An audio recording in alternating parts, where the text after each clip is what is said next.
One other piece of advice that I'd give is make sure, so before they move in, you have all of the power. Once they move Right. in, you have way less power. So if you want things like to make sure that they change utilities into their name, things like make sure they have tenant insurance, Yep. that they have paid their full security deposit and their first month's rent.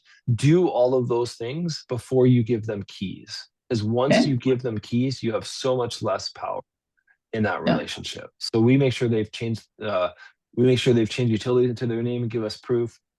We make sure that they have tenant insurance and they give us proof.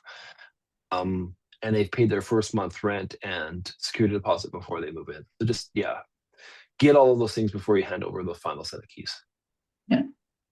Interesting one. I was listening to this post and they said when they take the initial money, so say instead of Yeah, taking a damage deposit, they take yeah, first month's rent. yeah. Because they said that is, I can keep that if they don't hmm move in, hmm but I have hmm to return their damage deposit. Is that correct? Well, so you could have what's called in your lease like a hold fee, right? So the hold fee could be 1 month's worth of rent, and then you could keep that in the event that they actually didn't move in or they changed their mind. Right? So you could do a hold fee versus a security deposit.